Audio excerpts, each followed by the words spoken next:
Are you coming in? What's Yes. up? Hi. How's it going? Good. How are you? I've literally never done an Instagram Live. Really? Yeah, I've done Instagram Live like DJing on my porch when COVID was happening, but that's about it. That's about it. Okay, so we are doing something new with you. So that's exciting, Erez. That's very exciting. First of all, could you just like tell everybody where you're from, what's your deal, and everything else? Sure. Am I getting glitchy cutting out? Because for some reason the visual of you is like The coming visual, out. it happens to be your visual for some reason isn't the best, but it's okay. I don't know why, but Yeah, I don't know.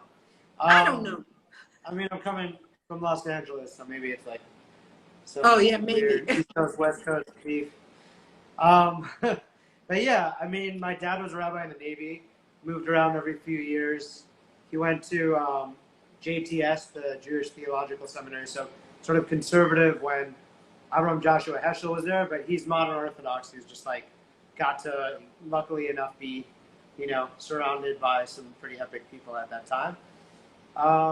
My mom's side is Yemenite. Unfortunately, she passed, which is the Light of the Infinite Project is in her blessing and memory. This comes out on Tuesday. You hear that, everybody? That book is coming out on Tuesday, and it's in memory of his mom. That is really special, really, really special. So yeah, I mean, and my background's just kind of music, branding, films, marketing. Now writing, doing festivals and all different sorts of things like that. So this is fun because the Light of Infinite, I get to bring all of these, like the design component, the festival component, bringing people together, and now with writing. So it's just kind of a way to bring, it's like, in a way, it's like all the things I ever worked on was for the purpose of like this project to just spread light and inspiration, So that's really, really beautiful. It's so nice when all of our passions come together, right? It's really unbelievable. Yeah, thank God, thank God. So that sounds cool that your dad was in a rabbi in the Navy or something, a chaplain or something. What'd you say? Yeah, so he's a rabbi. I'm gonna try taking my Wi-Fi off because I don't know if it's messing. I don't know if there's some weird. I'm just gonna try going. Okay, let's see what's gonna happen. Hope we don't lose him. But if I Chaplain in the Navy, and yeah, we moved everywhere. Like I was born in San Diego. A month later, we moved to Japan. So it's basically like a month shy of being Japanese. Wow, how long were you in Japan for? So Japan till I was 3 years old. Mm-hmm. I went back a few years ago to like DJ. It was amazing.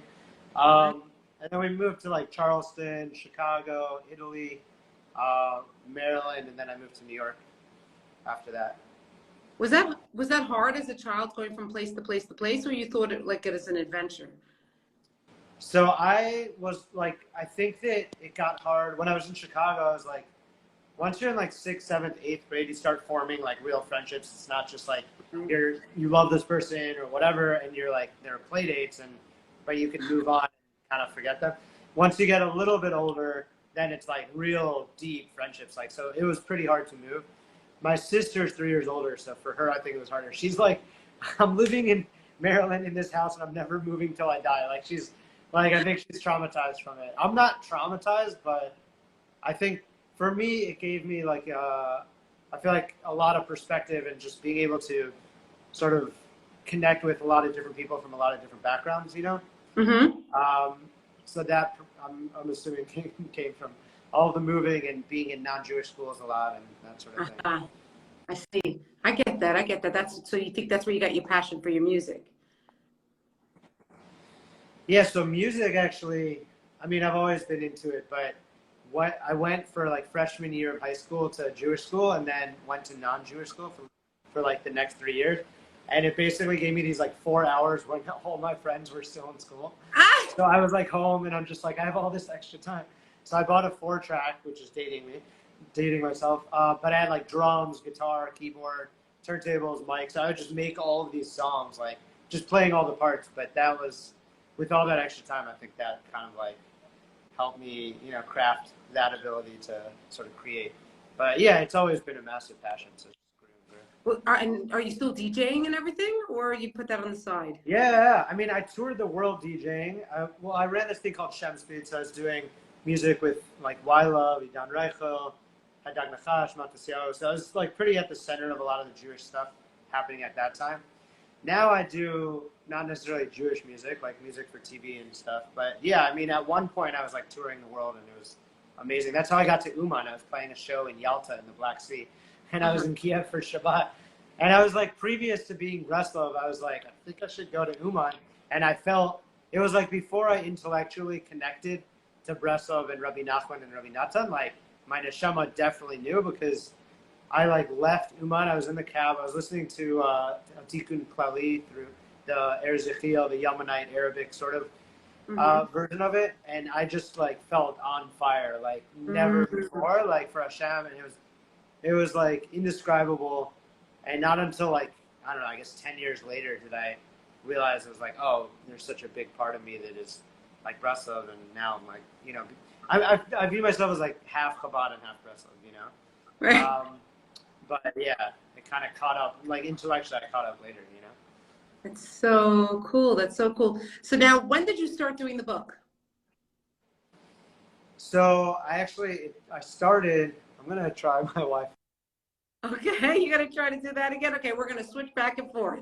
There we go, I'm back. The first Dvar I wrote was actually my ex-wife, my kid's mother's mom, unfortunately passed away. And it was her yortzeit. She's Yudas Chava Bat Yaakov Dov, just angelic, amazing. I miss her like every day. She's just such an amazing soul. And I wrote a Dvar in her memory. And that was like, I didn't think I could write a Dvar Torah, you know, like, so it wasn't something I thought about. It wasn't something that I would ever imagine. And I don't know, people connected. I remember my chavrusa read it and he's like, wow, it's so beautiful what you wrote about your mom. And I was like, actually, that was about my ex-wife's mom. And he was just like, he couldn't believe it. He's like, why are you divorced? But it was kind of funny at the moment. But yeah, I don't know. I guess when you like do something, I mean, that's really the most amazing thing. It's like, there's the part that we can do, and then there's like the limitation, right? But if we realize that limited part within ourselves, like that's God's part. Like we have to realize, like, just do what you do and what you view that you're able to do. And then that other part, it's not, if you view it as a limitation to yourself, it's not a limitation of something that can come out of you, because Hashem's going to take care of that. You know what I mean? Right. So yeah, that's really how it kind of came about, where it was like, I was writing that, people were connecting, and then it's always this give and take where it's like you're putting something out, you don't know if it's good, you don't know if someone's going to connect. Yes, I relate.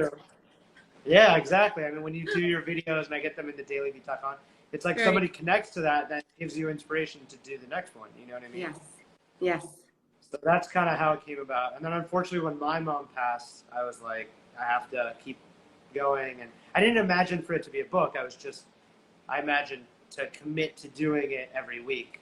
And, you know, and then eventually I made it as like a pre-order, because then I knew I couldn't turn back. I was like, okay, I'm going to put out a book, you know?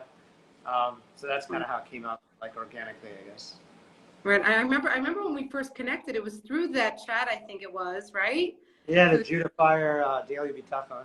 Right? And I think you had asked me, oh, could you do a message for me, right? Is that right? Oh, like, yeah. So that was the other project. So this is Light of the Infinite, which is, more, you know, Torah, Kaballah based.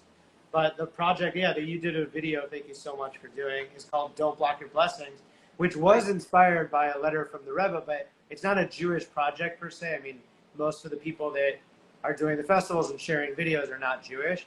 But yeah, I'll share real quick the inspiration for it. I was working on an album in Utah with my partner, James Coleman. His father's Jewish.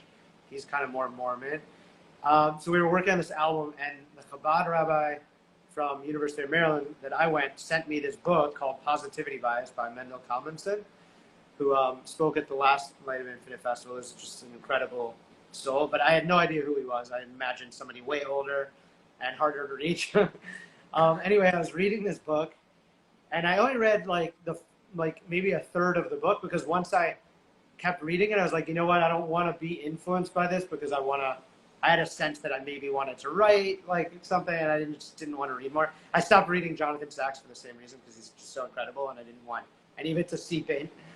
But anyways, so Mendel shared a letter from the Rebbe as a response to somebody who had written about some hardships he was going through, and the Rebbe's response was basically like, not to discount what you're going through, but I could tell the way in which you're writing, you have this beautiful family of kids and all these things that are going for you, and God willing, everything will be good. But there's one thing that I should mention, that like, if you're not appreciating the blessings that you have, then you're not necessarily going to have more blessings come in, because like you have to sort of perfect that keli of appreciation for you to be the recipient. Like Reb Nachman says, there's always blessings flowing, but like we have to channel ourselves and perfect our vessels so that we could actually receive the blessings.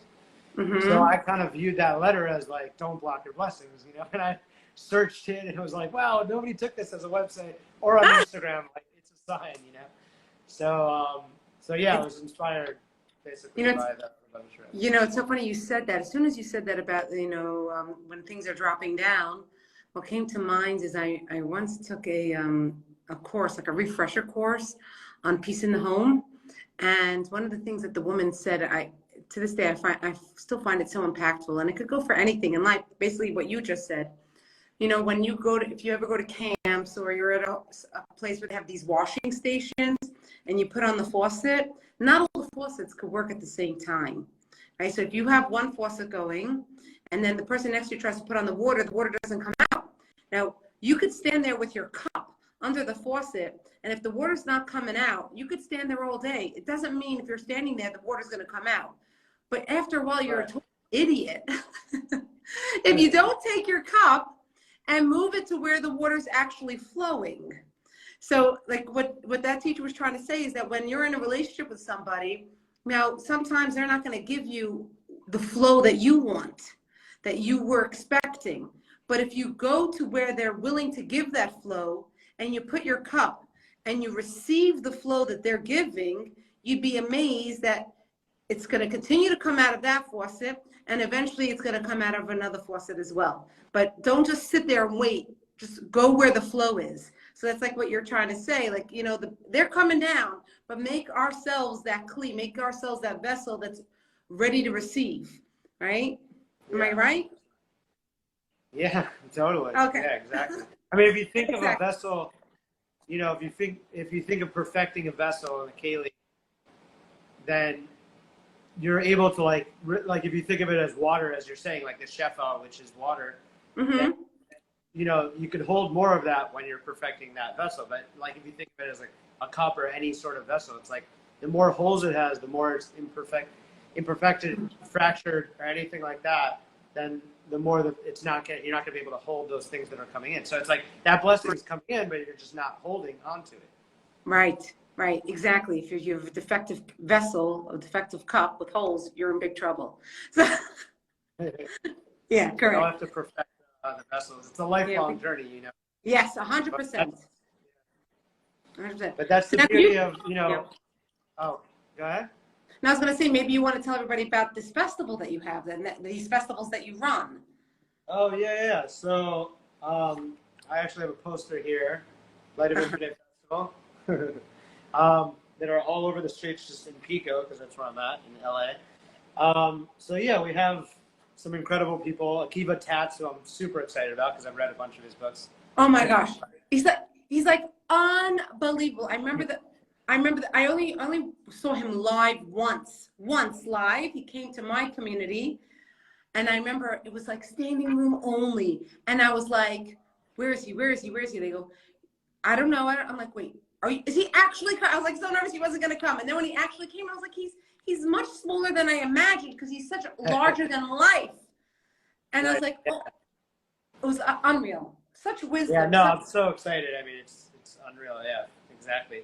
Ari Lesser, who you probably know, does some amazing music with messages and just super creative, incredible, and an amazing song. I played with him in Phoenix, and I was just, what a neshama. Chaya Lester, who's taught a lot of the people who actually presented at the last festival. You'll be at the next festival. Yeah, I'll be at the next one, not this one, guys. The next this one got so booked up. The other one's like basically booked up too with another 40 people. Elio, but you got me in for the next one. yes, 100%. Lean at it. Yeah, no, I'm excited. Elio Pereira, he has this thing called Two Chassids in a Pod. You probably know him. What? Well, of course, I just had today. My episode with him came out. Oh, well, that's so funny because you're my first Instagram live and he's my second tomorrow morning. Oh, so I'm like, now I'm just on the like.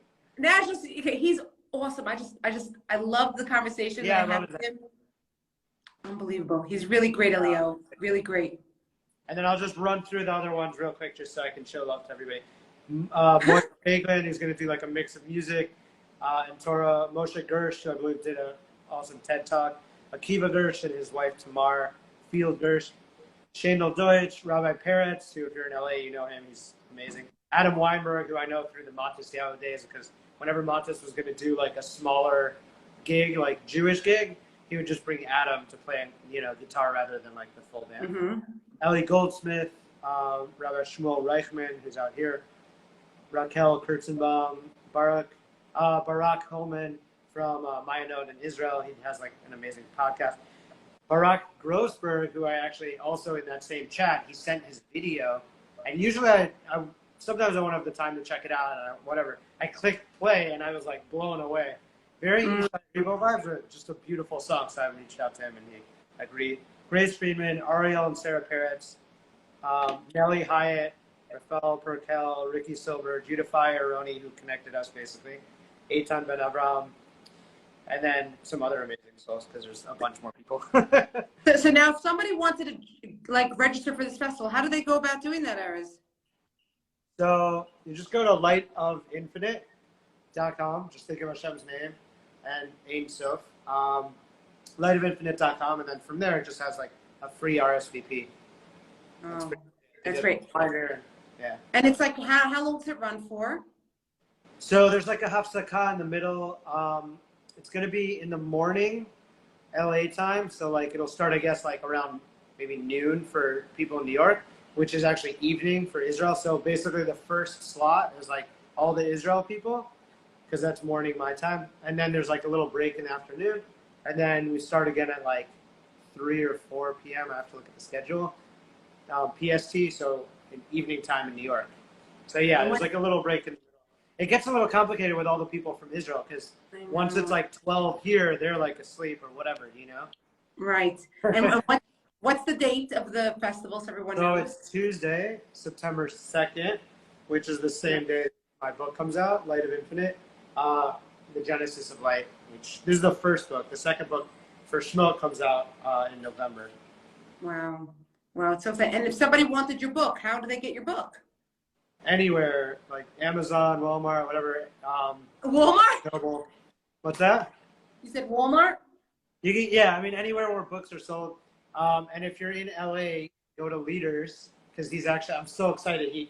David Leader runs Leaders. He has 2 locations, and he's like the biggest thing in LA. And I was like, it hit me one day. I'm like, if I can have my book, like people are getting all this like Hamish food, He just expanded the store, actually, the one in Pico. But like, if you're, imagine like you're getting all this food, and then all of a sudden you look to the left and there's like a spiritual book to go along with it. That also goes along with the parsha that we're in, Right. So it's kind of like, okay, I know you don't carry books, but like, can you? And I gave him the book like as a present like a month ago, and he was like, yeah. And I'm like, oh my God, it's nuts. Just the amount of people that will see it right there and pick it up. So I'm like, that happened today, so I'm just very grateful. Now, can I ask you like a personal question? Because I'm trying to write a book myself, just FYI on that. But how long did it take you to write this? So, I mean, like I said, in the beginning, I didn't know I was writing a book, but I started almost 2 years ago. Mm-hmm. But I did finish all of the, like each chapter, each dvar in like the year. But then the next year I was like going over it, because as I developed, like halfway through, I kind of developed my voice more. So it was like a bit more personal, a bit more like bringing in, I started to develop like a formula where it's like bringing in some stuff from like the real world, bringing the Torah out of that, bringing something personal, sometimes like a song lyric, and then like Kaballah, Chassidus, a lot of like Alter Rebbe, Rabbi Nachman. So then once I had that formula, then I spent like a year kind of like perfecting it. But the book is basically like half the Dvar Torahs I wrote in that time, and then half I wrote in addition to that, like these key Kabbalistic concepts were probably like 45 pages. And then there's a whole section called How to Exist in Love, Tending to the Spirit, and that's like another 40 pages or something. Wow. And then I wrote about all the Rebbeim that like inspired me. So like half of the book is just things for the book, you know? Right. Okay. Now I got to ask another question. Here I am looking at you nonstop, Erez, right? Because I have nothing else to look at. Yeah. And I'm looking at your jacket. Yeah. Okay. That's Hebrew writing, is it not? Yeah. So I make a lot of these. I'll bring you, well, whatever. So this one's the Breslov one that I did. So it says like me Breslov here, but it says Rabbeinu Nachman, Rabbi Natan. Uh-huh. Bunch of times. This is my like the one I made for Shabbat. The other one is black, it's like my weekday jacket. But I make like talit bags, fanny packs, like all these different stuff. The other one's Chabad, so it has all the given names like the Alter Rebbe, Friedrich Rebbe. So if you go to lightofInfinite.com and then click on shop, like it's all available over there. Oh, look at you! Look at you! I got to get a drink it in jacket. Yeah, exactly. In Hebrew though. Yeah. Oh, well, I wouldn't even know what to do in Hebrew for drink it in. No, I like drink it in English. Yeah. Yeah. Well, That yeah, maybe alternate, but yeah. Yeah. So now, how long have you been in LA now? After all the travels of your whole life, how long have you been in LA? Yeah, I've been in LA like 8 years. I was living in Crown Heights for like 4 years previous, and then Bushwick for like 5 years previous to that. So I was in New York for like 9 years. But yeah, no, New York was amazing. I love LA. Can't imagine like going back. Oh, really? You like it better? Oh yeah, it's amazing. I mean, it's hard to, once you get like acclimated to like West Coast weather and just the vibe, it's kind of hard to escape that. I mean, I know people from New York and LA are moving to Miami just for a bunch of pricing compared to LA. But yeah, I don't know, just the heat, the humidity for like 4 months is too much. Wow. And where's your sister? You remember you had said something? Yeah, so my sister's in Maryland, like DC area. So I go there a few times, you know. Oh, that's so nice. That's so special. That's really so special. And how often do you do the DJ gigs? So that, it depends. There's like one really fun sort of music industry event here that's always like hundreds of people, curated by KCRW. So I'll do that when I have a song coming out. But outside of that, unless like there's something really specific, I'm just kind of focused on Light of Infinite. It's hard to, you know what I mean? Like, I want to play like my live band thing, and people are like, when's the next one? Or like people that I've played with, like, let's book it. But I'm like, I can't even.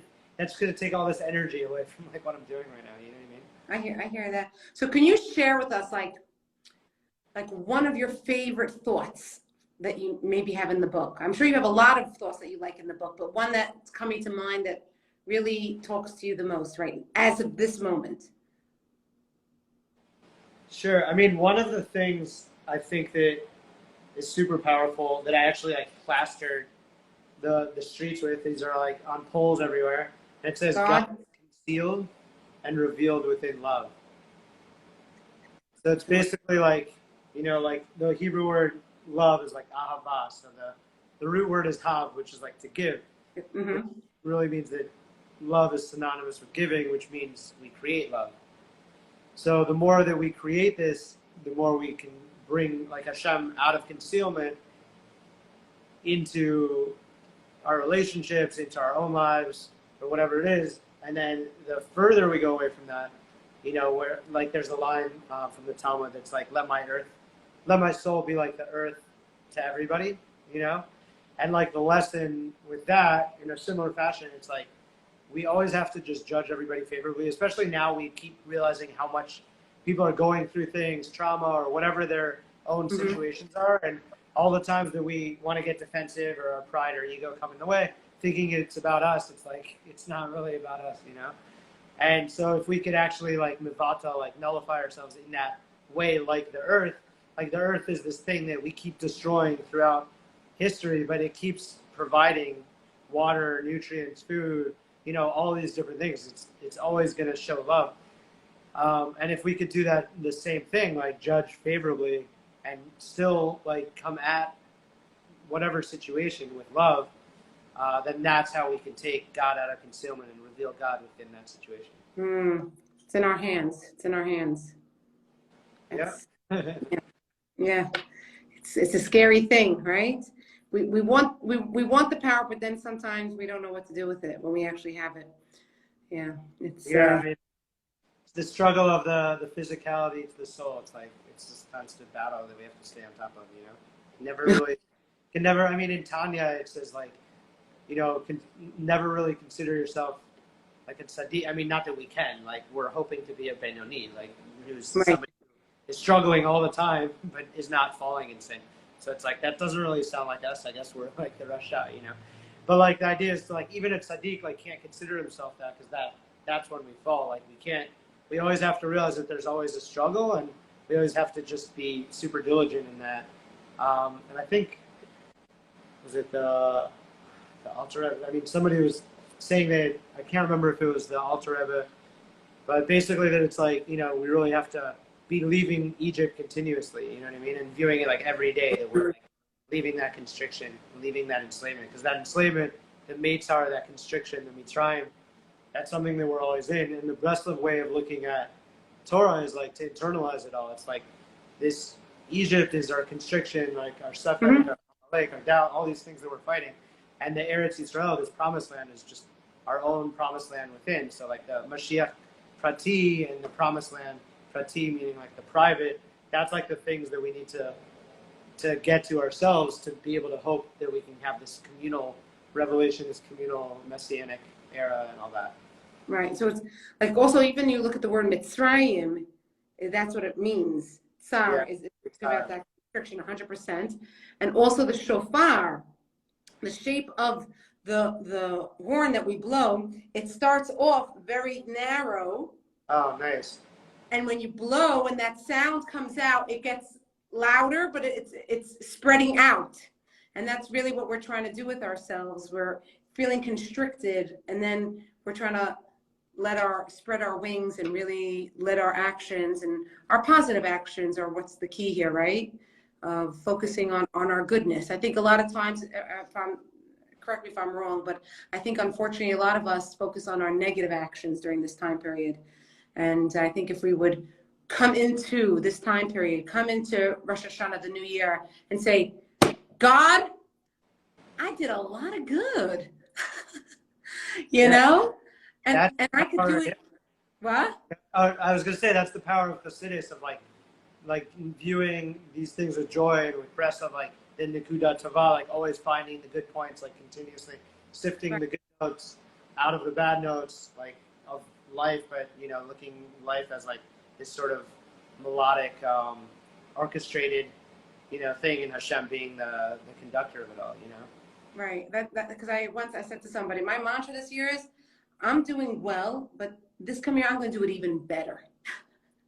Not, you know what I mean? Not to focus on my negative aspects, but I'm doing a lot of greatness, and so many of us do a lot of great things. And I think that's what we need more of, people seeing their greatness and not blocking their blessings. And if we want to get more greatness, we could get Erez's book. We could go on his festival next week and sign up and register. You just have to go to his Instagram account. You'll see everything there. And I really hope everyone takes advantage because it's really attainable, and you make it very accessible, and everybody can learn something from it. So is there anything else, Erez, you'd like to share before we sign off? No, I think we covered a lot, and thank you so much for, you know, sharing, having me on this Instagram Live, my first one, so it's fun. Yay! We should make a Shachianu now. Maybe we'll have to ask Mark Zuckerberg. Yeah. Yeah. Well, good luck with your other live with Eliyahu. Send my regards to Eliyahu. I don't know if I'm going to be. What time is it tomorrow? So I believe it's at 10 a.m. my time, so like 11 for you. I think it's 10. No, 10 a.m. I'm 3 hours ahead. It's 11. I don't remember. I have to look back. We moved it like once or twice, so I'm not sure. Oh, okay. I'll look out for it. If I'm not teaching, I will try to get on there. So thank you so much, Erez. And everybody, thank you so much for coming on. And if you enjoyed, I'm happy. If you got something out of it, I'm even more ecstatic. And hopefully we'll get a chance to do this again, Erez. Awesome. Yeah, sounds good. All right, take care. Thanks. Bye. Bye.